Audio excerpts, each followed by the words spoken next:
See this book here, Dungeon Master's Guide? You don't need it. Matter of fact, I would actually say that using the Dungeon Master's Guide is prohibiting the enjoyment of your game. So let's talk about that. Worry, it's fine. It's been through worse things, if I'm gonna be honest. This book's been through Curse of Strahd. Ugh. Opinions on a subpar module aside, why do we really need the Dungeon Master's Guide? I mean, Rule 0 or the Golden Rule or whichever you want to call it, I've heard it be called a bunch of names, listed in the Player's Handbook, and I'm paraphrasing here, I'm not going to be reading directly out of the book, but it's pretty much what it says. The only rule you have to follow are the rules set by your Dungeon Master. That statement is pretty much true for every RPG I own.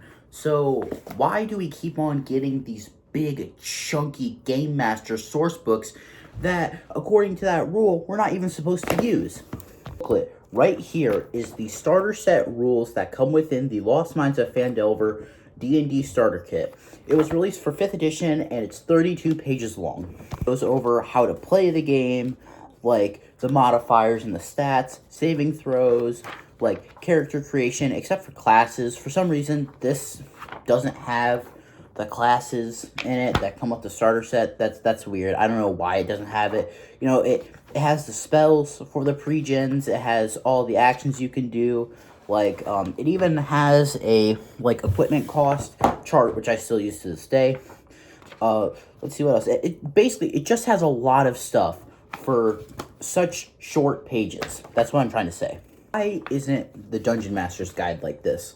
I'm actually being, like, serious. I know that some people might think that I'm joking, but no, I'm trying to be serious here. You might say, the Dungeon Master's Guide is there to give you tips on campaign building.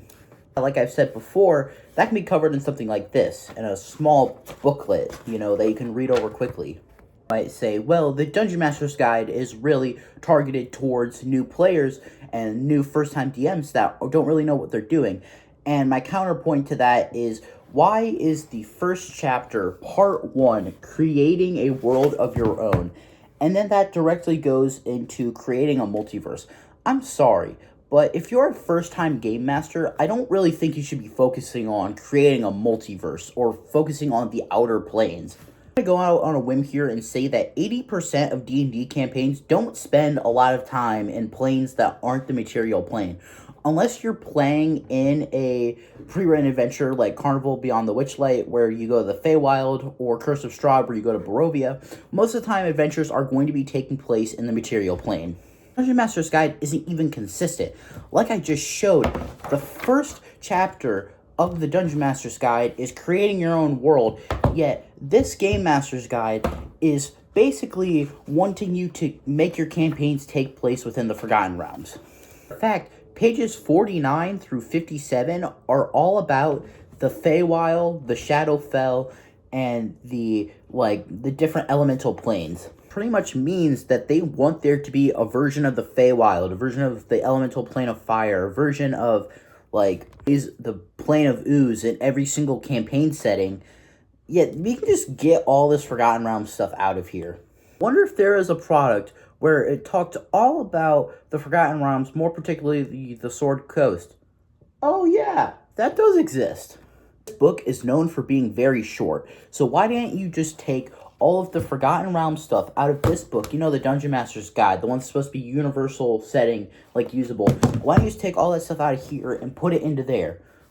Seriously, I ask, why are all the magic items in the Dungeon Master's Guide? Shouldn't they be in the Player's Handbook instead? They're pretty crucial parts of equipment. It is such a common homebrew rule that magic items are given out during character creation that, I sometimes have to ask if we're using it. Rephrase that, I have to ask if we're not using it. Well, the optional rules like gritty realism or spell mana points instead of spell slots. I genuinely do not understand the language of optional rules, because isn't every rule in this book optional? Because if there are non-optional rules, that goes against, Rule 0 or the Golden Rule that I said at the top of this video. WotC are hypocrites or just don't understand grammar. I don't know. Doing so much complaining, why don't you create your own Dungeon Master's Guide? I'm not going to, create a physical Dungeon Master's Guide, but I will tell you what I would have in them. So, Okay, well, I'm about to brush my teeth, but I made I made an index slash table of contents, so you can look over that when I'm brushing my teeth. Don't worry, for all those people with misophonia, I'm going to mute the audio.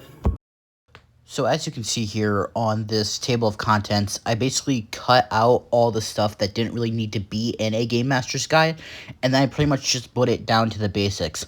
This would be about 23 pages long if the random tables were 3 pages. That's just been my opinion. Let me know yours down in the comment section below. And before I get into crap, I actually do use the Dungeon Master's Guide a lot. I've just found that it's kind of inoptimal, especially since you can't really have this behind the DM screen. That's a big problem. Other than that, like, subscribe, comment down below. I usually respond to comments. And with that, I will see you next time I upload. Bye.